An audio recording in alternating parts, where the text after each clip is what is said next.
Okay, so we're going to go over 2.3, which is slope and unit rate. So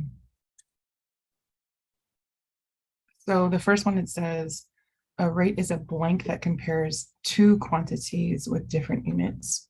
It's just a ratio. Oops, that's my rainbow pen. Well, it's a ratio that compares two quantities. In a unit rate, the first measurement is compared with a 1 unit of second measurement. So that basically here the denominator is 1.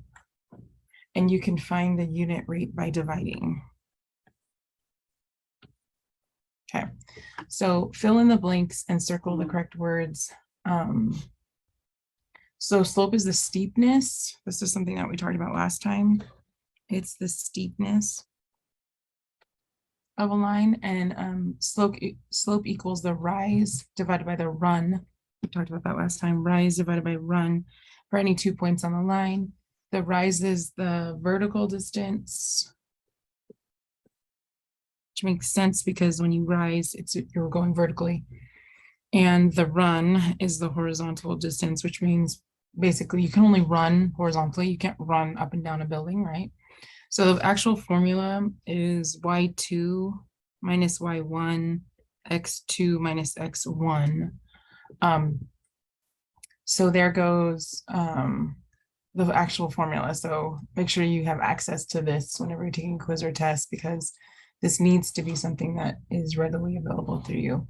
The point of any, the graph of any proportion is a line that passes through the origin. And use the table to answer and graph the questions. So here's the table 110. If you look 110, 220, 330, complete the table to find the unit rate. So all they're doing here is they're just dividing. So we go 20 feet divided by 2 seconds is equal to 10 feet per second. Oh my gosh, it's the same exact unit rate. That should be correct, right? Again, 30 divided by 3 is still 10 feet per second, right? Same thing. Find the slope between each pair of the points. So they just want you to use this formula up here to find the slopes between alternating points here. And so I'm going to make this a tad bit smaller so I don't have to keep scrolling and making you dizzy. Oh, they gave me the points. Okay, won't make you dizzy. So here I'm going to use that formula, and they didn't give me enough space. Of course, I'm going to do it off to the side over here. So this is how I do it. I make this structure. So I go with blank divided by blank. And on the top, I put a minus, and on the bottom, I put a minus. And then, so for this point here, 1, 10, I'm going to put the 10 on top and then the 1 on the bottom. Okay.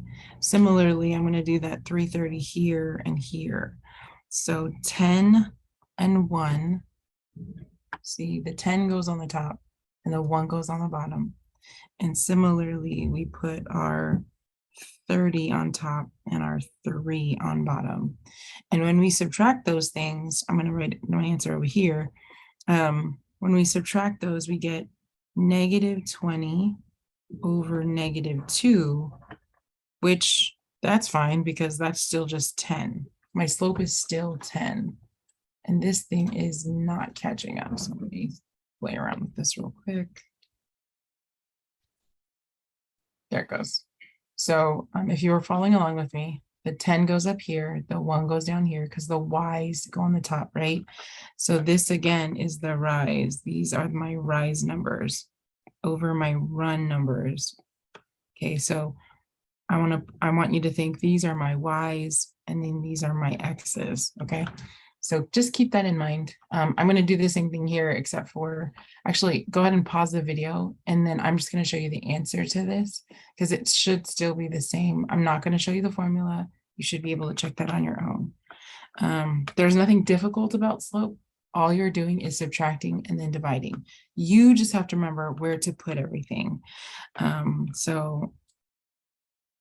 Okay, now that you're back, I did 30 minus 20, and I did 3 minus 2, which turns out to be 10/1, which is still the same thing. So now it says, compare the slope of the line in the graph with the unit rate you just found. How can you find the unit rate if you know the slope? So now we're going to go to here and we're going to find the slope. The slope again, slope is rise over run, right? And so our rise, if you go, you just pick 2 points that are good. So I'm going to choose this point right here and this point right here.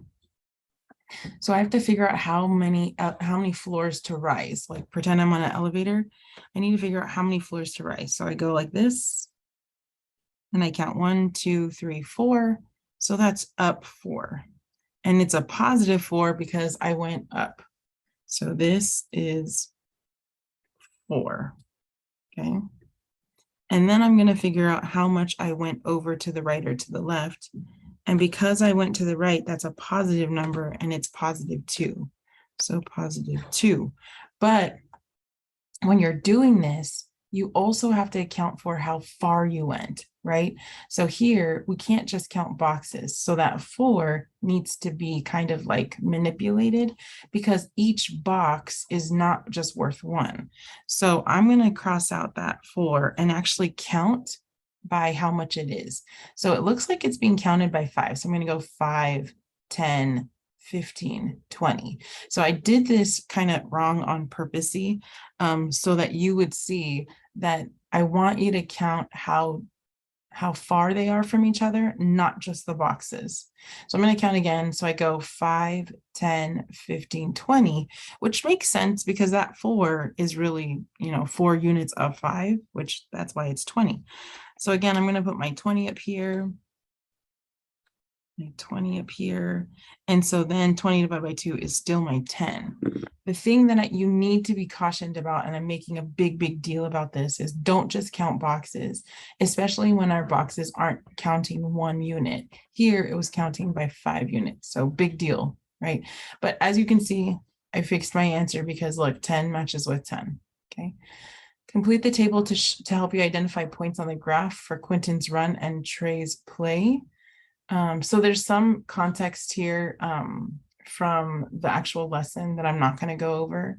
I'm just going to move on to this next section, but you can kind of see what happens here. The axis is labeled in minutes. This one's labeled clearly in hours. This one's labeled in kilometers. This one's labeled in dollars. You can kind of see the points here and the points here, and they want you to figure out the slope. So here I'm going to do this next one, and it says, so it says radar sends signal to asteroids to measure their distance from Earth. It takes 10 seconds for each signal to reach asteroid X, which is 3 million kilometers away from Earth. And then, so then we got to figure out the rest of it, right? So if it takes 10 seconds, then it's 3 million kilometers away, right? Let's see, it takes 10 seconds. Here's 10 seconds and here's 3 kilometers. And then, so first we need to figure out, okay, well, if it takes 10 seconds to reach 3 million kilometers, we need to figure out the unit rate. So the very first thing that I want to do for this problem is I want to find the unit rate. And the unit rate for this, just like we talked about before, is we just need to find out what's the slope when we have 1 as the denominator. So we're going to go 3 million. This is kilometers divided by 10 seconds. And so that just equals to 300,000 kilometers per second. Okay, now that I know that, I could then figure out, okay, well, if it's 8 kilometers, right? Clearly it's going to be under 3 million, but I'm just going to multiply that to figure out what comes next, right? So that's going to be, and you can check the math on this, it's going to be 2,400,000. Same thing goes for all of these other ones. This one I think is going to be 4,500,000. And this last one, I'm not going to do the math. I'm just going to pull out a calculator because calculators are my friend. So I'm going to go 300,000 times 14 seconds gives me 4.2 million. So 4,200,000 kilometers away. Okay. Okay. So the next part, it says use the table to graph these. And it's not going to be perfect because these are going to be estimations. So I'm just going to do that really quick. So 10 seconds, I'm going to make this smaller. 10 seconds and 3 million. 10 seconds with 3 million. And then it says 8 seconds, and 8 is somewhere here, and 2.4 looks here-ish. And then 15 seconds with 4.5 million. And then 4.2 million. So 4.2-ish. So you can kind of see this, you can kind of see a line forming there, and you can connect these dots because if it took half a second, you know, it's going to be that far away from Earth, right? Right, last little bit here. So fill in the blanks to describe the graphs of proportional relationships. The equation of a line through the origin is y equals mx. Write that down. It says use any 2 points to find the slope, which we always use the letter M. I don't really know why it's M. I have a feeling it's because it's like, I don't know, it makes me think of mountains, and mountains have slope. Okay, the slope of a line is a unit rate. And then find the equation of this line. Okay, so for this line again, first thing I'm going to check so that I don't make that mistake that Ms. Johnson told me about is I want to find out how much each box is worth. And so let me make this bigger. Because here I noticed this is a 10, I'm just going to start at 0 and try to get to 10. So 0, 1, 2, 3, 4. No, that's not 10. So let me try by 2. So 2, 4, 6, 8, 10. Oh, it's 2. So these are going by 2s. The x-axis is going by 2s. And it looks like the y-axis is also going by 2s.